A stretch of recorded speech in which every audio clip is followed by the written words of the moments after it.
Hey everybody, this week while I'm out of town, I wanted to go ahead and leave you with this lecture here for 495.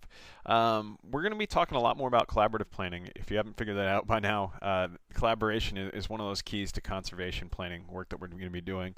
And a lot of this comes down to is that one of the things I really like about my job is that I get to go out and work with a lot of communities that are struggling to deal with difficult natural resource management challenges, be that conservation planning, watershed planning, right? Community development questions.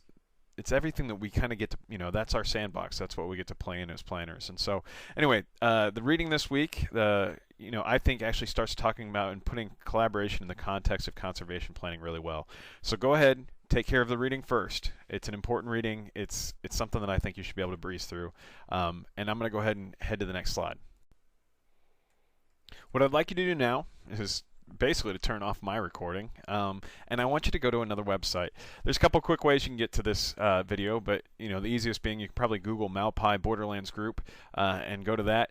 Otherwise, I'm going to go ahead and post this link because you can't click on it here within a video. I'll go ahead and post this link up on D2L. You can get to it that way. But before you go, I want you to focus on 3 questions for me. Here are the 3 questions I want you to really kind of engage with when watching this video that ties back to your reading. What different belief systems or different perspectives dominate the debate over grassland management in the Southwest? Question 2, what factors motivated landowners to participate in this group? Question 3, what does the reading mean by the radical center, and how could this be applied to landscape planning in the agricultural matrix of the Midwest? I think these are important questions. This is what I want you to focus on, and we'll move on from there. Welcome back from the video. I want to go ahead on this slide and just kind of introduce you to a statement that one of our former students in this class made about this reading. Basically, what Brady is suggesting here is something that you're going to hear a lot of in conservation planning, and certainly when we start looking at a global context. How does the agricultural landscape of the Midwest stack up against some of the biodiversity hotspots on the planet? What do you think? Is that something that you've put much time and attention into? I think we all, we often hear, many of us that grow up here in the Midwest, we often think about nature as being somewhere else, right? And this thought process that these amazing places like Yellowstone or the Malpai Borderlands region in the Southwest, or the Everglades, or Anwar National Wildlife Refuge up in northern Alaska, right? That these amazing places exist for conservation. But what about in our own backyards? See, this is where it actually runs into. Many of the places that conservation planning has focused in the past have really been dedicated to areas where there's already abundant wildlife and there's very, very low rural, levels of rural population. So the human-wildlife interaction is pretty small.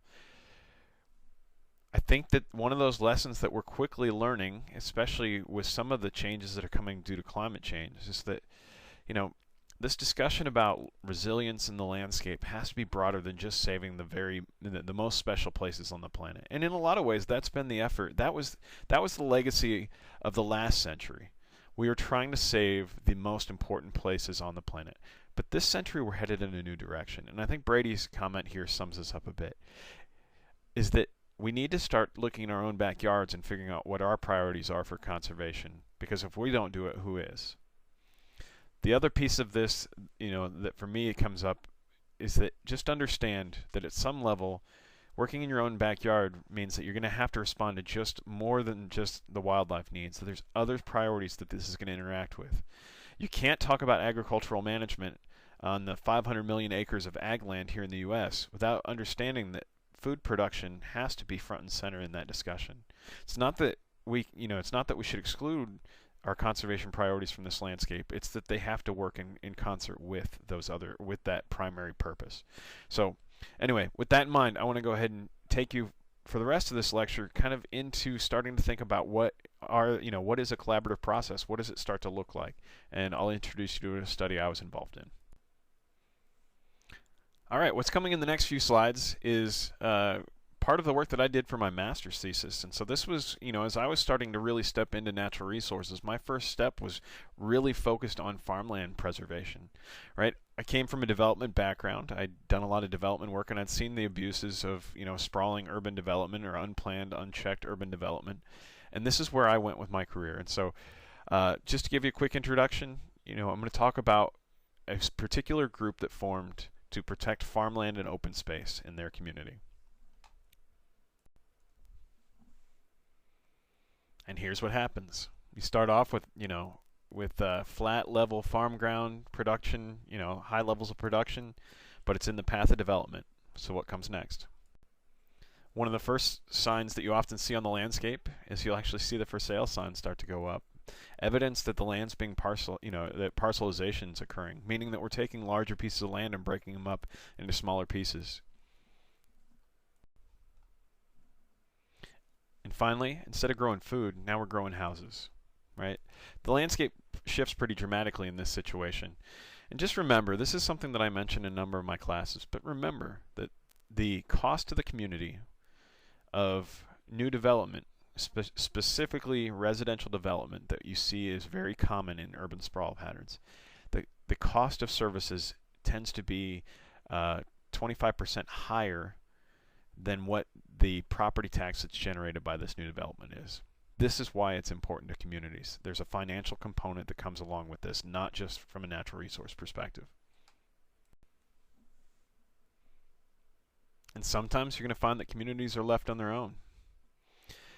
This is a community that we're going to be talking about here in a minute that's in far southern Indiana. It's actually one of the ring counties that surrounds Louisville, Kentucky, meaning that they are in the path of development.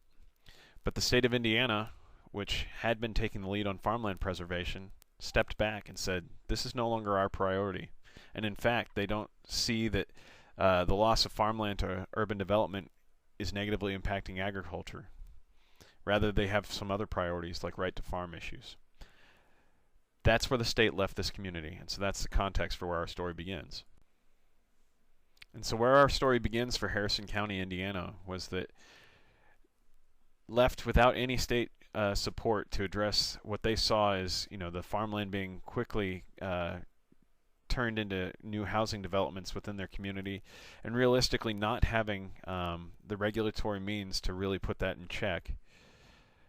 This community, a local group of caring, passionate citizens that initially included a number of rural landowners, a county board member, and a few others just started meeting for coffee at a coffee house.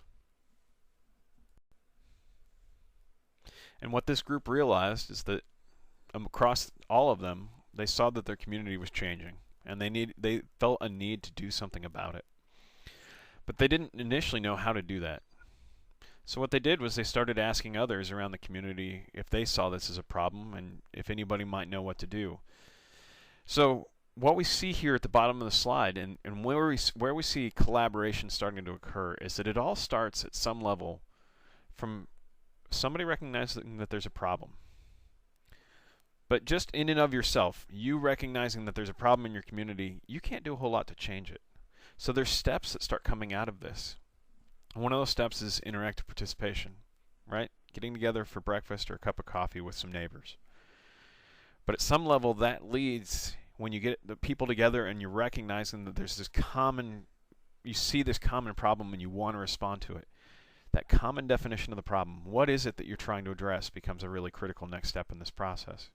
And so, where you see come from that is just that the whole process, the model of collaboration that I've laid out here, that moves ultimately to accepting outcomes, begins at the individual, and by them moving outward from just recognizing that they see a problem and interacting and growing their network of others that they care about, we move through a process that leads to change within a community.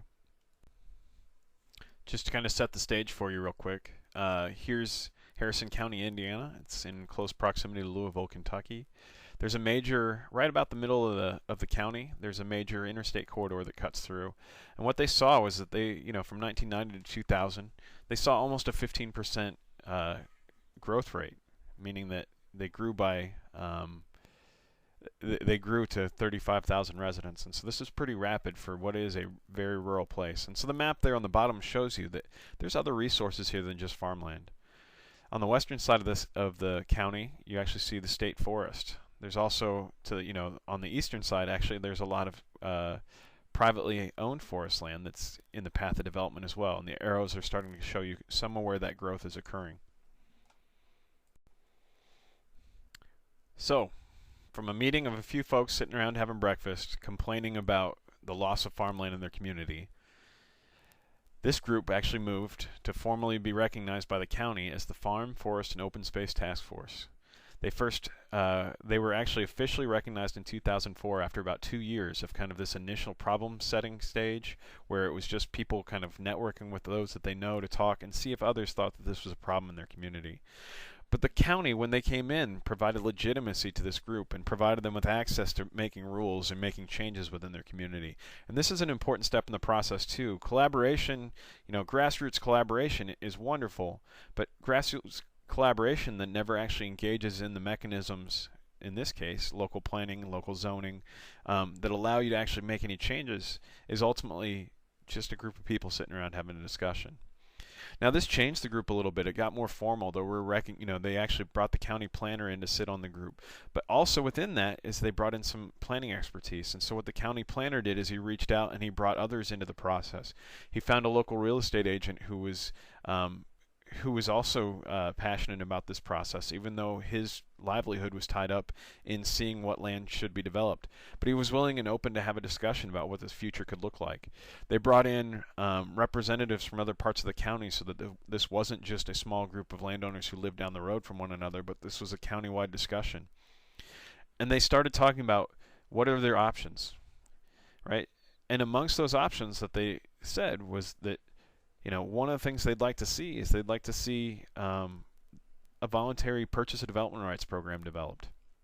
And you can actually see here at the bottom of the slide that in 2006 they became the first county in the state of Indiana to pass an ordinance that allowed for such a program to exist.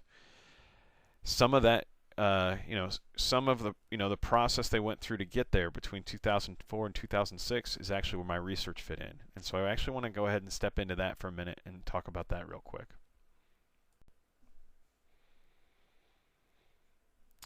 So in the fall of 2005, I was asked to get involved in this process, and so this was part of the funding that came with my graduate program or with my master's program. And the problem that I was being asked is that, hey, here's this collaborative group that's doing great things, and they're doing some planning work, and they're trying to build towards a purchase of development rights program, and they're heading this direction, but they don't really know if the community is behind them. How do they go ahead and assess that? And so we had there were really two parts of this process. One was very practical, right? Can we conduct a scientifically based study that will give them kind of levels of community support for their efforts? And the other part of this is we wanted to use this as an opportunity to figure out what are some of these driving factors, what are the key steps in the process for the formation of successful collaborative initiatives. You can see some of the research methods here highlighted in blue, but basically what it is that we had an amazing phone survey, and this was back when phone surveys still worked. If you have questions about that, that's a whole other class I can teach.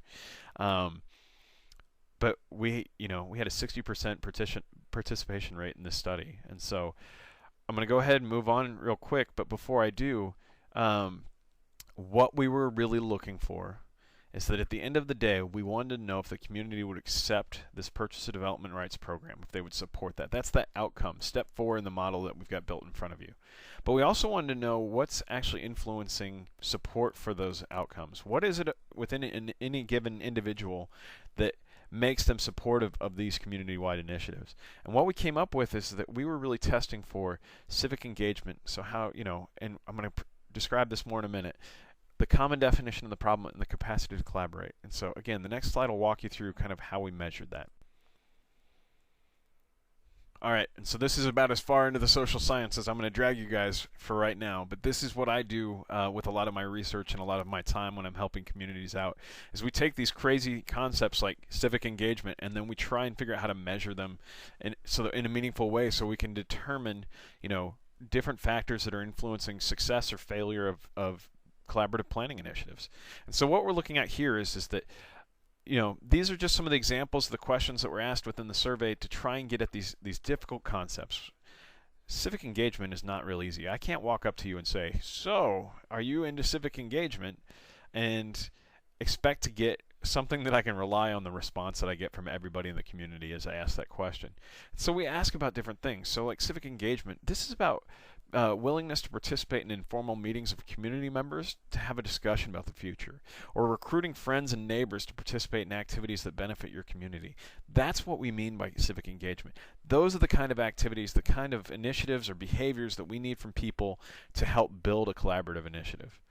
Common definition of the problem. This became really important in this particular one because one would expect that if you don't see urban growth and expansion as a problem, you're probably not that likely to support a farmland preservation program. And so what you see here is things like we asked people their opinion about whether they saw urban growth and development or thought that urban growth and development should be directed in ways that preserve open space, or that the main focus of the county planning department should be on preserving natural resource industries like farming and forest products. Or lastly here, that the conservation of open spaces is one of the most important issues facing their county. Right? This is how we're starting to zero in on what does the community believe? What is this common definition of the problem that's behind this? But having engaged people who share a common definition of the problem isn't enough of this story. And so we actually had to go in and figure out, well, are they willing to work together or not? Right? This is an open-ended question within every project you're ever going to get involved in. And so what you see here is that if a problem arises, I'm willing to work together with other community members to solve it. Or that a perception question of people in my community feel that what happens in our community affects them. Or that people are willing to work together to solve differences. You're going to find that in some communities, the answers to these questions would be very telling. In this particular community, what we found was we found broad-based support, so very high mean scores. So the average person was very much, we saw them as very much civically engaged. We saw them as seeing the threat of urban sprawl and urban development as a direct threat to their community, and we saw that they're willing to work with their neighbors, right? So not surprisingly then, we saw also strong support for a program that protects farmland in Harrison County that uses some county funds, or support for changes in the policies. So this would be zoning and other rules and land use restrictions that would impose strict regulations on development that threatens open space. That's what we're after, right? But if we didn't have civic engagement, a common definition of the problem, and a commitment to work together, right? This acceptance of outcomes probably doesn't get us anywhere, because this survey isn't the end-all be-all. There's a big, lengthy process that took years, and as last I checked, so here we are, 8 years later, 9 years later, they're still working on this process. This is a community commitment to a future that for them was 20 or 30 or more years down the road, that they're going to commit in the long term to protecting farms, forest, and open space in their community. And I'm not going to say too much about this. I think I said on the last slide that was as far as I was dragging you into the social science end of things. But I did want to drop this one in. This is the statistics that go behind this model. And what we see in this, from this process is that we absolutely see that civic engagement and the common definition of the problem are really some of the key aspects of acceptance of these outcomes, right? In this particular community, all three of these factors played a role, but the most important one out of all of this was how much of a threat they saw from urban development. And without going further into regression modeling with you, that's what I can tell you is that we can pin down which aspect of this is the one that we need to really push out there. We're going to have a discussion about the threat of urban sprawl, because that's how we're going to get the community behind us to address this problem. So what does it all mean? A lot of this circles back around to, I mentioned collaboration is our future as planners. We have to put ourselves in a position where we can, figure out how to work with diverse audiences who have different priorities, but at some level probably share some of the same commitment to their community. That's what makes it exciting, and that's what, that's, I think, where we can build from. I talk about this as a community-based dialogue or a discussion. We're bringing people together to have a discussion about the future of their community. And you keep focused in on policy outcomes, the changes to zoning. Those things all have to come from a place where people care first, and are willing to do the legwork to come up with something that works for their community, and then they're willing to support it in the long term so that those rules and those changes stay in place. Same thing with a commitment to buying land and protecting land with easements. All of these come from a community place. I wanted to go ahead and also throw on here is that Iowa State University has done a lot of work where they've gone out and engaged with ag communities. And a lot of this has been about ag runoff issues. And how do you bring farmers in when the starting point for this discussion is that, well, you know, there's finger pointing. The farmers are to blame for all the problems and water quality problems we're seeing. I hope what you're seeing in kind of their 5 suggestions here is the same things that I'm hitting on. That meaningful citizen involvement can make a difference in local programs. I think that's something that is just embedded. It should be embedded in your DNA as a planner. That's what we do. The other part of this is that science isn't separate from this. Right? It's an interactive relationship between science and local knowledge that's going to lead us to solving these problems.